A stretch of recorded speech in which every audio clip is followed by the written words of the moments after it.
नमस्कार। मानव सभ्यता और शेष प्राणी नाम के इस चैनल में मैं आपका स्वागत करता हूं। जैसा कि आपको मैंने बताया था एक दिन कि हम प्रकृति आदि के विषय में नहीं जानते। देखिए, मैं बताऊंगा सारी बातें, लेकिन धीरे धीरे जैसे जैसे प्रकरण आता जाएगा कुछ बातों को स्पष्ट करना बहुत आवश्यक है। तो ऐसे जैसे लोग कुछ भी हो जाता है उसी को प्रकृति मान लेते हैं लोग। यदि कुछ भी होता है तो उसको बोल देते हैं कि ये प्रकृति के द्वारा प्रदत्त है।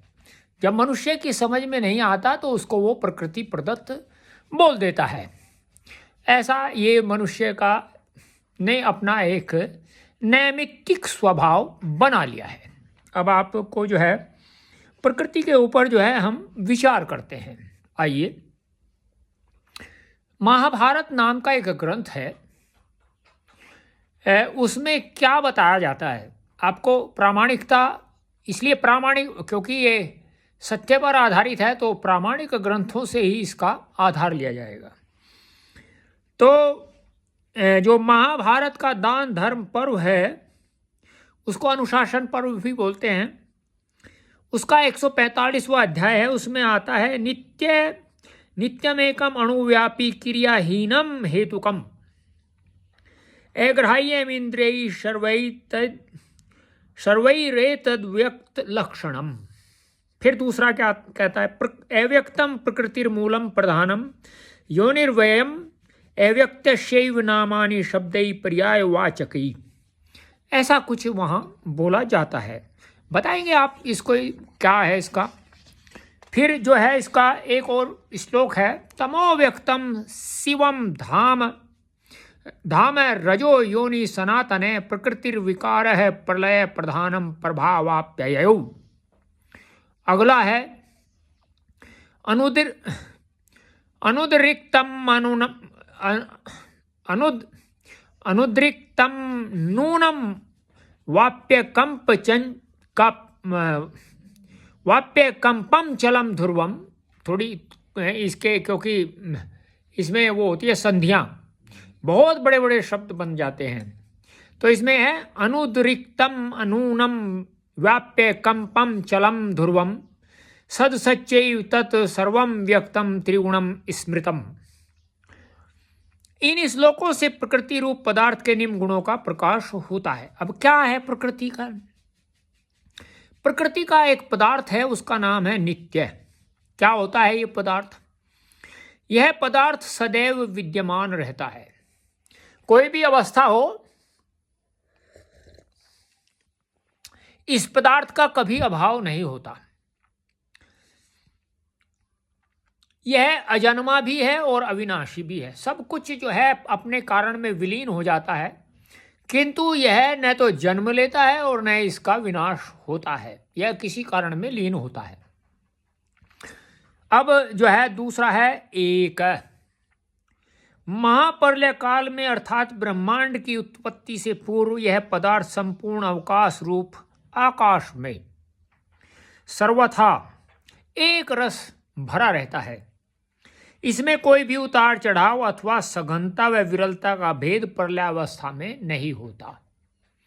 अर्थात इसमें जो है किसी भी प्रकार का भेद प्रलयावस्था में नहीं होता। जो एक होता है, एक तो नित्य हो गया, एक है। अब तीसरा है अणु।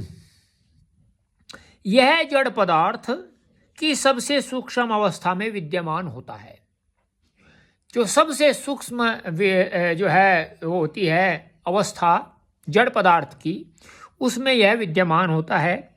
इससे सूक्ष्म जड़ पदार्थ की अवस्था की कल्पना भी नहीं की जा सकती। अर्थात इससे जो सूक्ष्म है जड़ पदार्थ, वह कल्पना से भी परे है। अब आगे क्या है जी? चतुर्थ है व्यापी। यह पदार्थ संपूर्ण अवकाश रूप आकाश में व्याप्त होता है। कहीं भी अवकाश नहीं रहता, अर्थात कहीं भी इसका अवकाश नहीं रहता। अब पांचवा है क्रियाहीन। महाप्रलय अवस्था में यह पदार्थ पूर्ण निष्क्रिय होता है। अब छठा है अहेतुक। इस पदार्थ का कोई भी कारण नहीं होता। इसका तात्पर्य है कि यह पदार्थ ईश्वर आदि द्वारा निर्मित नहीं होता, बल्कि स्वयंभू रूप होता है। सृष्टि का हेतु ईश्वर इसे प्रेरित व विकृत अवश्य करता है, परंतु उसे बनाता नहीं है। अर्थात यह पदार्थ जो है बनता नहीं है, लेकिन होता है। सृष्टि के प्रारंभ में इसका कार्य भी होता है। आगे है अग्राह्य। यह पदार्थ की वह स्थिति है जिसे किसी इंद्रियादि साधनों से कभी भी जाना व ग्रहण नहीं किया जा सकता। अब देखिए, इंद्रियों से इसको ग्रहण नहीं किया जा सकता। जिसको इंद्रियों से ग्रहण नहीं किया जा सकता, उसके अस्तित्व को भी अगर हमें इस संसार की इस प्रकृति को जानना है तो उसको ग्रहण करना ही पड़ेगा। आगे क्या है? अव्यक्त। इसे किसी भी प्रकार से व्यक्त नहीं किया जा सकता। व्यक्त का लक्षण बताते हुए महर्षि व्यास ने लिखा है, महाभारत में लिखा है जी, प्रोक्तम तद व्यक्तमित्येव जायते वर्धते च यत् जीयते म्रियते चैव चतुर्भि लक्षणैर्युतम। जो इसके विपरीत हो वह अव्यक्त कहता है। इससे सिद्ध हुआ कि प्रकृति रूपी पदार्थ न जन्म लेता है, न वृद्धि को प्राप्त करता है, न पुराना होता है और न नष्ट होता है। अब नौवा जो पदार्थ होता है वह मूल होता है। इस सृष्टि में जो भी जड़ पदार्थ विद्यमान था, है या होगा, उस सब की उत्पत्ति का मूल उपादान कारण यही जड़ पदार्थ है। अब देखिए, मूल से पहले भी बहुत सारे पदार्थ हैं जो अपने अपने कार्य इस सृष्टि में करते हैं। अब आगे क्या है जी? इस पदार्थ में संपूर्ण सृष्टि के निर्माण की सभी संभावनाएं एवं मूल गुण छिपे रहते हैं। अगला है प्रधान। यह सूक्ष्मतम पदार्थ संपूर्ण जड़ पदार्थ का अच्छी प्रकार धारण व पोषण करने वाला है। यह बात पृथक है कि ईश्वर तत्व इस पदार्थ को भी धारण करता है। अब आगे क्या है जी? 11वां है योनि। यह पदार्थ जहाँ सबकी उत्पत्ति का कारण है, वहीं यह पदार्थ सबका निवास व उत्पत्ति स्थान भी है। संपूर्ण सृष्टि इसी पदार्थ से बनी एवं इसी में उत्पन्न भी होती है। अव्यय 12वां। यह पदार्थ कभी अक्षीण व न्यून नहीं होता, अर्थात यह पदार्थ सृष्टि एवं प्रलय सभी अवस्थाओं में सदैव संरक्षित रहता है। 13वां है तम।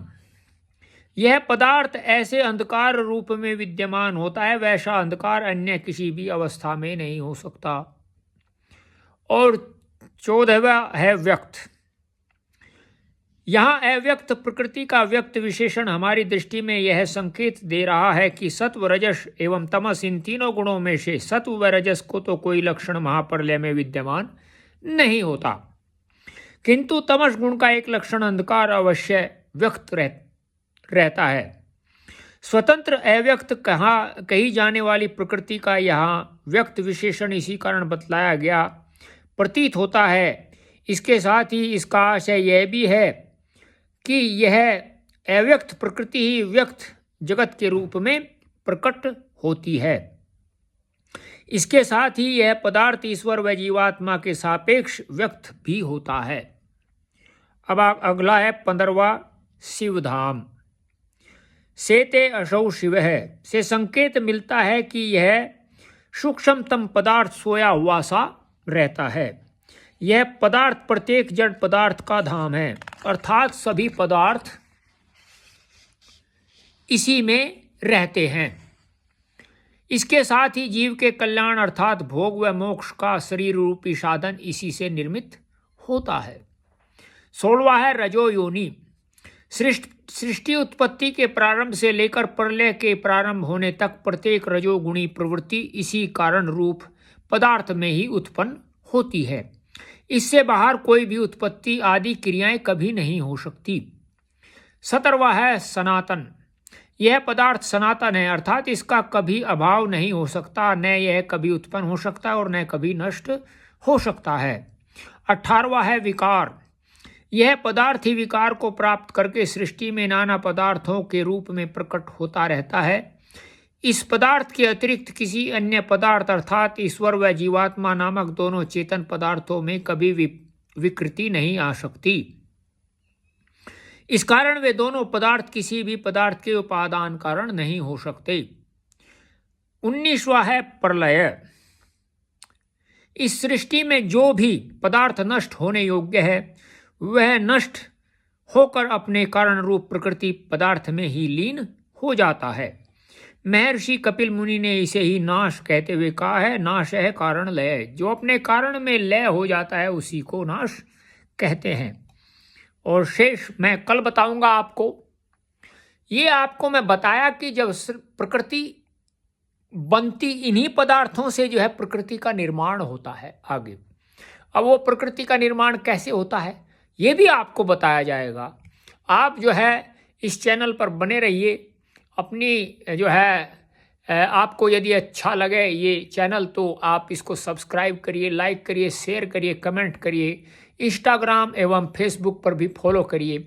आपको बहुत अच्छी अच्छी जानकारी आगे भविष्य में आने वाले इतनी उत्तम उत्तम जानकारी दी जाएंगी, आपने कभी अपने जीवन में इस प्रकार सोचा नहीं होगा। नमस्ते, कल मिलते हैं।